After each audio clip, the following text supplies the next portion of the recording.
Hello friends, welcome back to my channel. તો આજે હું તમારી સાથે શેર કરીશ તો ફરાળમાં એક જ સરખા બટેટા બધાના ઘરે બનતા જ હોય છે, પણ આજે આપણે રતાળુની અલગ અલગ વાનગીઓ બનાવતા પહેલાં રતાળુને શેકવા કે બાફવા તેનું ખૂબ જ ઇમ્પોર્ટન્સ હોય છે।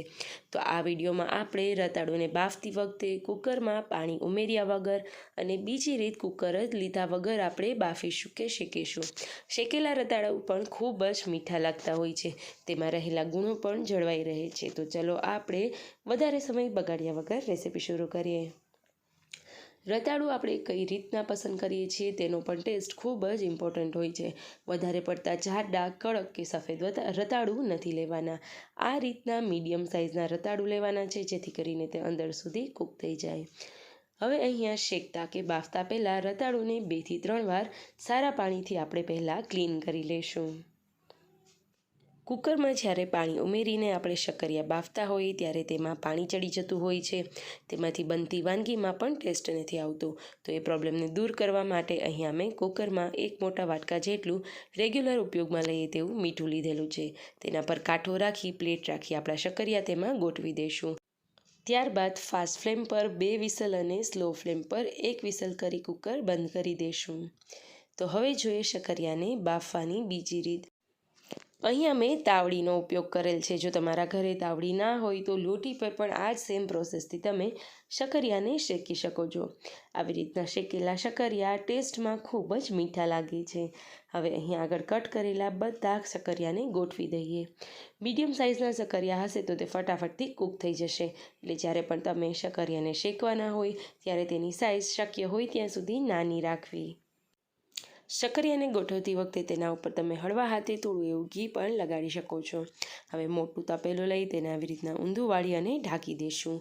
5 થી 7 મિનિટ થાય અને સ્મેલ સરસ આવવા લાગે કે કોઈ પણ સાઈડ ચડી ગઈ છે તો આપણે તેને ટર્ન કરી લઈશું, જેથી કરીને આપણા શક્કરિયા ઓવરઓલ બધી બાજુ સરસ રીતે કૂક થઈ જાય। તો મારે અહીંયા 250 ગ્રામ જેટલા શક્કરિયાને સ્લો ટુ મીડિયમ ફ્લેમ પર કૂક કરવા માટે ઓલમોસ્ટ 10 થી 15 મિનિટ જેટલો સમય લાગેલો। હવે આપણા કુકરના શક્કરિયા પણ ચેક કરી લઈએ। એકદમ સોફ્ટ એવા માત્ર ને માત્ર મીઠામાં જ પાકેલા શક્કરિયા તૈયાર છે। તમે જોયું એ રીતે મીઠું પણ સરસ રીતે ચોટ્યું પણ નથી અને કંઈ પણ શક્કરિયા બગડ્યા પણ નથી। લોટી પર થતા શક્કરિયા પણ સારી રીતે કૂક થઈ ગયા છે। તો ચલો આપણે આ શક્કરિયાની છાલ ઉતારી તેમાંથી એક વાનગી બનાવી લઈએ। તો અહીં આપણા બાફેલા અને શેકેલા શક્કરિયા તૈયાર છે। તો હું શક્કરિયામાંથી તેની ખીર બનાવીશ, જેના માટે સૌથી પહેલાં મેં બધા શક્કરિયાની છાલ ઉતારી લીધેલી। ખીર બનાવતી વખતે તેમાં રેશા આવે એ બિલકુલ ભાવતા નથી હોતા, તો તેમાંથી આપણે રેશાને કાઢવા હાટું બધા શક્કરિયાને હું 1 બાય 1 અહીંયા ખમણી લઈશ। તમે જોઈ રહ્યા છો એ રીતના આપણું બધું ખમણ અહીંયા તૈયાર છે। તો ચલો તેમાંથી એકદમ મીઠી અને ટેસ્ટી એવી ખીર બનાવીએ। હવે અહીંયા એક પેન લઈ તેને સૌથી પહેલાં મેં ઘીથી ગ્રીસ કરી લીધેલું। 250 ગ્રામ જેટલા શક્કરિયા માટે મેં 1.5 ગ્લાસ જેટલું અહીંયા દૂધ લીધેલું છે। દૂધ સારી રીતના ગરમ થઈ જાય એટલે ત્યારબાદ તેમાં 2 ચમચી જેટલી ખાંડ ઉમેરીશું।